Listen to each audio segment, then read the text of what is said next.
Well, shooters and reloaders out there, Fortune Cookie 45 LLC coming to you from the hot lead zone, and Maggie and Clyde want all of you out there to know that the video quality on the next two videos has been degraded a little bit because of computer problems. Seems we can't get the videos to upload from the computer because the computer is too old.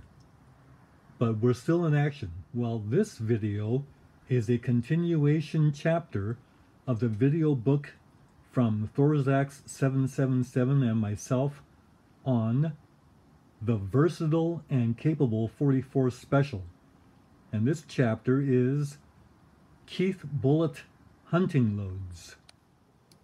Well, shooters and reloaders out there, Fortune Cookie 45 LC coming to you from the hot lead zone, and today I made a date with Maggie to go to the range. And Maggie is a 44 Magnum Model 29 Smith & Wesson. To be exact, she is a Model 29-2 from 1972, and that means that Maggie has a pin barrel, and also she has recessed chambers. This gun was back in the 1971 Dirty Harry craze, where Model 29s were very hard to find. Now Maggie is going to help us test the 3 rounds on the left, which are traditionally loaded full Keith loads, 17.5 grains of 2400 powder, and the Keith bullet, traditional. And then the next 3, the blue ones, are the Keith bullets powder coated, and they've got 5 grains of bullseye for a nice target load. And then the 3 candy raspberry ones on the right are moderate loads, and those are 7.5 grains of Herco and the Keith bullet. It rained all morning, but now it's cleared up and we're in range time. Temperature looks like 49 degrees. So first up is the classic Keith load, 17.5 grains of 2400 powder and a 245 grain Keith bullet. These actually weigh 250. But we'll be shooting them in our Smith & Wesson Model 29 8 3/8 inch barrel. That's Maggie.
Ease the extraction of those cases. Well, Elmer knew his stuff. The pressures on these 44 Special Keith loads is not that high. Easily within the strength of Model 29 Smith & Wesson or any Ruger, but definitely not the Not recommended for the lighter frame 44 specials. So let's just show you all the numbers. 1373, 1397, 1387, 1378, and 1344. Well, that 1344 threw it off. High of 1397, low of 1344, average of 1375. Spread at 53, deviation of 19. Not bad. These are thrown with the Lee auto drum powder measure. Yep, one thing I like about Maggie is that she's a straight shooter. That's a 1 1/8 inch group at 25 yards with the Keith bullet. So now the Keith bullet's powder coated with Eastwood blue. That's the Ford light blue, and 5 grains of bullseye. So these are mild target loads.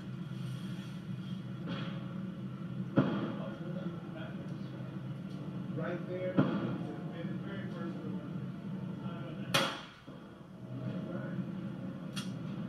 That means there's someone in there.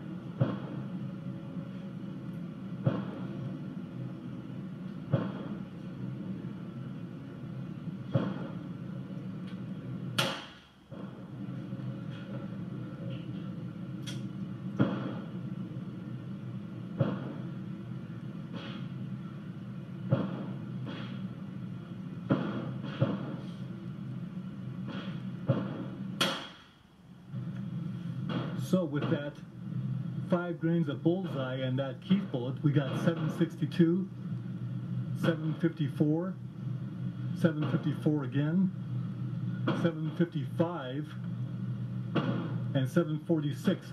Gonna have low standard deviation here. 762 high, 746 low, average 754, spread of 16, deviation of 5. And once again, that's with the Lee auto drum powder measure. Let's see what kind of group we got. So I'm holding right there with the target load.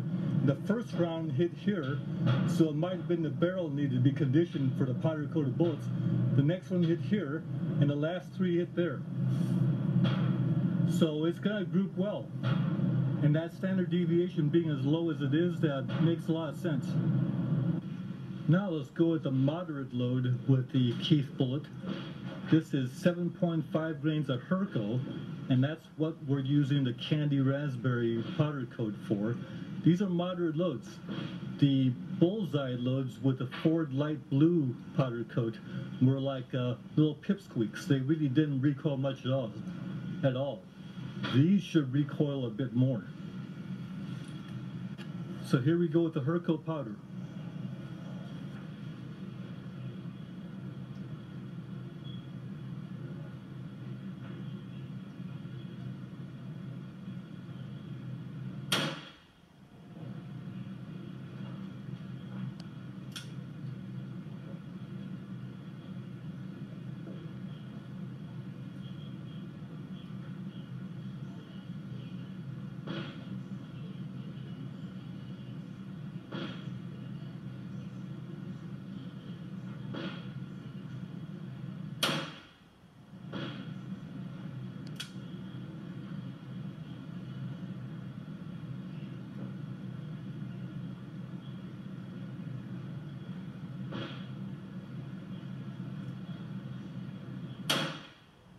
Okay, we've got 943, 919, 927, 921, 933, high of 943, low of 919, average 928, spread of 24, deviation of 9.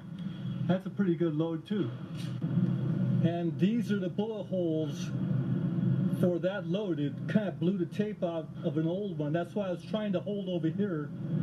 I was trying to hold over here to get a fresh spot, but that's not bad accuracy.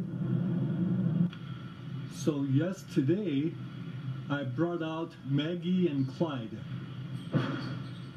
See, Maggie's my Model 29 8 3/8 inch barrel, and Clyde is my Ruger Super Redhawk with 7.5-inch barrel, both in .44 Magnum caliber, Maggie and Clyde. These are the long tom hunting revolvers that are very good to use with the Keith hunting full .44 specials. So now we're going to shoot the Keith load, 17.5 grains of 2400 powder, and the vermilion powder-coated Keith bullets. And to do the honor for this one, since Maggie's already shot the Keith load in the traditional bullet, let's let Clyde do these.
So 1307, 1309, 1303, 1336, 1309, 1284, that's a bad one.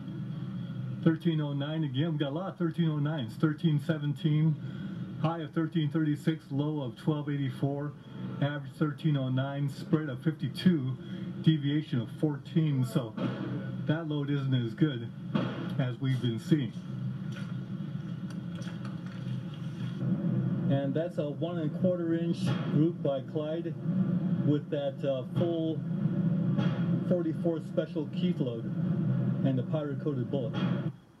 So shooters and reloaders out there, conclusions. The Keith load with the traditional shot 1375 and the powder coated vermilion shot at 1309, 66 feet per second slower, but that was with a 1 inch shorter barrel, so all intents and purposes they're the same.